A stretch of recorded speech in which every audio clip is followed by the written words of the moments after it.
شروع کرتا ہوں اللہ کے نام سے جو بڑا مہربان اور نہایت رحم کرنے والا ہے۔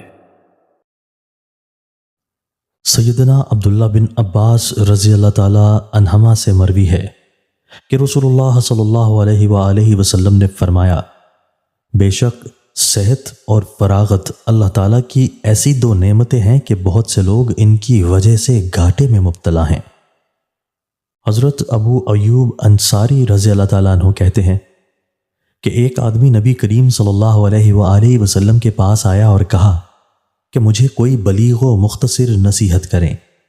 آپ صلی اللہ علیہ وآلہ وسلم نے فرمایا، جب تو نماز ادا کرے تو اپنی زندگی کی آخری نماز سمجھ کر ادا کر، اور ایسا کلام مت کر کہ جس سے کل تجھے معذرت کرنا پڑے۔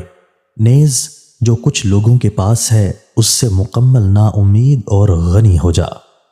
سیدنا ابو ہریرہ رضی اللہ تعالیٰ عنہ سے مروی ہے کہ نبی کریم صلی اللہ علیہ وآلہ وسلم بیٹھے ہوئے کچھ لوگوں کے پاس آ کر کھڑے ہوئے اور کہا، کیا میں تمہیں یہ نہ بتلاؤں کہ تمہارے بدترین لوگوں میں سے بہترین لوگ کون سے ہیں؟ لوگ خاموش رہے۔ آپ صلی اللہ علیہ وآلہ وسلم نے 3 دفعہ یہی جملہ دہرایا۔ بالآخر ایک بندے نے کہا، کیوں نہیں ہے اللہ کے رسول؟ آپ صلی اللہ علیہ وآلہ وسلم نے فرمایا، تم میں سے بہترین وہ ہے جس کی خبر کی امید رکھی جاتی ہو، اور تم میں بدترین وہ ہے جس کی خیر کی امید نہ رکھی جاتی ہو اور جس کے شر سے امن بھی نہ ہو۔ دوستو، اللہ تعالی ہمیں ان احادیث مبارکہ پر عمل کرنے اور اپنی زندگیوں کو سنوارنے کی توفیق عطا فرمائے۔